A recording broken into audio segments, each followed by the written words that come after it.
tugenda mu ndobeso yaffe ey'olunaku olwaleero katulabe ono. Katulabe.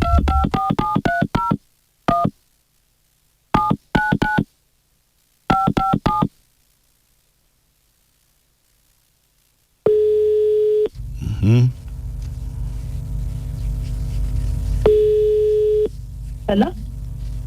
Nze mukunja wa BTFM mu ndobeso wangambye nkukubireko wabadde ogamba ki? Badde ntambula naye kanfune bwe nnyimirira. Nze bampita mukunja wangambye nkukubireko. Yes sebo mukunja. Kayinza okuwuliza sebo. Kale. Aha. Kakati ekinkubisizza sebo nadde kugambye nti nkwagala kye njagala okugamba. Tuyina maama waffe. Taata waffe yafa. Aha. Taata waffe wamala okufa. Naye tuwulire mu ŋŋambo nti maama waffe yafunayo omusajja omulala. Naye ffe tugezaako mubuuza timune maama waliwo ekigenda mu maaso. Maama tayagala tuddamu atukambuwalira yeebuzaabuza wateekawo embeera. Kati ngambadde nsaba ssewo. Omukulu basozeeko tulabe tumanye ekituufu kikyali. Ddala amuyina oba tamuyina. Bannange ogutali musango kati bwabanga amulina kati musango. Ffe tukuze naye tuba twagala tumanye maama mbeera akijali mukubanga era walwala aba asumbu waffe. Tegeera. Bannange kati twagala tuzuule eddala ekituufu amuyina oba tamuyina. Bannange kati tugenda kulobesa maama twagala tumanye ekituufu. Mukama ajja kunenya gwe sinze. Tewali buzibu ne watunenya naye nga tutegedde amazima naye nga agategedde naffe ekintu kyakola tukitegedde tumanye ekituufu. Kale beera kutuvaako. Ali kukinta buli ky'omuzika ekisinga ku beat ifama dakika 17 ze zaakayita ku ssaawa emu. Katulabe maama.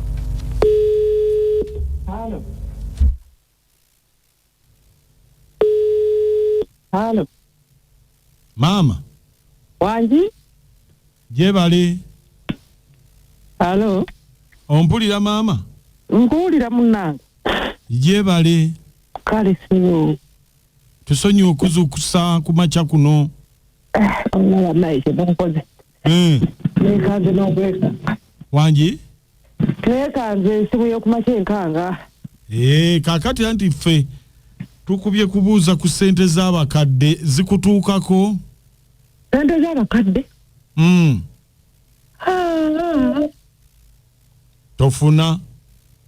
Sizifunanga. N'omwami wange yali akyaliwo era tetwazifunako. Ate nga ye yali mukulu nga nsingako. Kakati wali badde oligestalinga n'omwami? Omwami yafa. Omwami yafa. Omwami yafa, tofuna ofunayo omulala kubanga onaani gw'onaawuliriza naye akaleediyo. Mwana wange. Bizibu. Kubanga zino ssente bajja zikuwanga ziwerako ng'olinako n'omuntu wakuli wano ku luwuzi. Mwana wange. Ebyennaku bino bizibu ebyokufuna. Wanji netiwaako beebadde ki? Namufunako ku. Naye maama ab'ennaku zino. Bayaayi. Wali ofunye nga omukulu avuddewo wali ofunyeeyo? Nali nfunyeyo awo anti baŋŋamba mbu bw'osiifune Omugongo gujja kulwa. Ne ŋŋamba kanfuneyo waawo omuntu. Naye maama nnyabo. Nga bw'ajja awo cuuka eno n'afuuka cuuka eno n'afuuka cuuka eno mu buliri bwange. Mu buliri bw'omugenzi mwe mwali? Ate kakati gino emyaka egyange mulungi. Abaana bazikulwa nambuuza omunyeyo. Cuuka eno n'afuuka cuuka eno? Maama cuuka eno n'afuuka cuuka eno. Kabuzi n'afuuka Kakima. Kabuzi Kakima. Annange. Obabe wafuna be bakyamu. Tebali bakyamu naye bavubuka bena kuzibonna bwe. Ayagala akunzike olumalo kunzika olufuluma bweru ate emmotoka esikidde mu lujja. Ate mpa yetaano akunzike mu nsawo akunzike ne mu buntu. Kati awo olabika ojja kuligestalinga weka kubanga ekintu olabika wakitiira ddala. Mwana wange kubangola.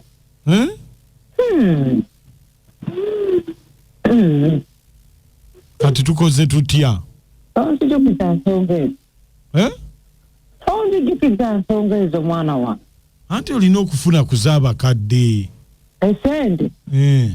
Tebafuna ali yekka bafubawo abampeta. Naye naawe tujja kuyitayo kati kandabe omuntu anaakuligestalinga. Ajja kuteekawo erinnya ly'omwami we yafa naye newe batateeke. Waakiri ateekewo oyo Salongo wange. Yali amanyi nga byamanyi bwankwata. Oyo bateekewo. Aba ateekawo bya Salongo wange. Oyo ateekewo. Twali tukulanye. Nga yamanyi bwankwata. Naye ono kyuka eno, kwata eno, kyuka eno, Kabuzi, Kasima. Kale maama.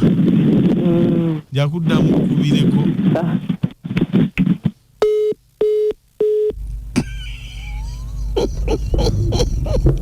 Nakacho. Wasiibye. Nnyo. Wuzo kyagirina. Ate kati ki oninjula kino edda nkyagirina. Oginywezeza?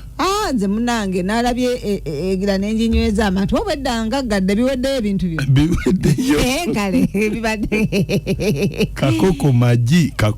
Nze sina kyempulidde. Wuzo kyagirina? Nnyo. Omwana abadde ayagala kumanya. Musaide emu oba endala yinza okuba omutuufu oba musaide emu oba endala yinza okuba omukyamu. Naye singa afuna ku ndwadde zino ezitutabaaza ng'abavubuka nga temwamanya mumanye taata mumutegeere nti bafa bwe bibadde badde banonya taata waabwe tobiwulidde okunja Nakakiima mwapala okuweereza ebale mukunja osokola tojja nagenda muggulu Kabuzi Kakima kyukero Nakakiima Assalamu alaikum. Wa alaikum. Salamu warahmatullahi wabarakatuh. Awula bannange naye nga kasita mama babuulidde amazima n'abadde anoonyereza n'akimanya nti maama ekintu yakiggala baagala nnyo Amina Nabale Dubai. Naye omwana oyo saagadde kintu kyakoze maama we nze nga nzima Desire nkivumirira. Mwana gwe wandigenze maama ne mutuulanga mu abaana ne mumwebuuliza kati ofunyeemu ki bwe balitowereza bamikwano kade wana abaana nabo batuleke baleme kulondoolanga nnyo bitabakwata oli yafa agenda kudda abaana atuusa ddi naye ne banonooza buli kamu kabeera nakamanyiiro omwana ebyo biba bikwata buli omukazi baamulabula nti ayinza okufuna obulwadde bw'omugongo bamuleke oba omufunye oba tamufunye oli abeera teyakyala tumidde nnyo muuko abokulandisita ababoodaboda bawakanya Endobeso eyo mbufu bwefufulufu ze mama Fadi ku Lukuli Road bweri batuukako bali kimanya baweereze samasa ono Semuwemba kutyo ku Taso maama omwami yamugoba dda abasimusi mwasize mutya mukwano maama yakalozaako ye bananga kyabakadde beewumuzeeko bwanga bafiiriddwa abazeeyi baabwe batulewo mbakuza abazzukulu kati bibino bebatuuseemu Kakima naye kale abaana bakitegedde nti maama waabwe yaliko n'omuntu naye ate byagaana Naume najeera bale nnyo Naume mukadde alabika yafuna muvubuka n'asooka amulaga simanyi Kabuzi simanyi Kakima naye bannange si Katonda yakukutula yinjini mukadde omusajja amutendanga embuzi etenda enkuba wabula ye yakoowa ali mu litayadi kati ali litayadi Mama Linda ekawuko Mama Linda tuli ku kizibu obuzibu nze sibiwulidde kuti wawulidde anti nabadde nzigadde amatu kati mpulira bipya banaye maama oyo maama yeekuzeeko banamubandula ne Omugongo mbu Kabuzi simaya Kakima simaya biki maama alimba banaye aswaza n'okuswaza webale kuweereza ono Jennifer timu no stress bannange mukunja mwade mugenze mu zoo omwade mugenze mu lufula lwaki ogamba lufula anti mpulira enkima ne mpulira embuzi Ekigambo ekiriko subscribe kinyigeeko bwotyo osubscribinge. Ekigambo ekiriko subscribe kinyigeeko bwotyo omulundi gumu onyigeeko all Endobeso ku Beat FM twekumireko tuseguka.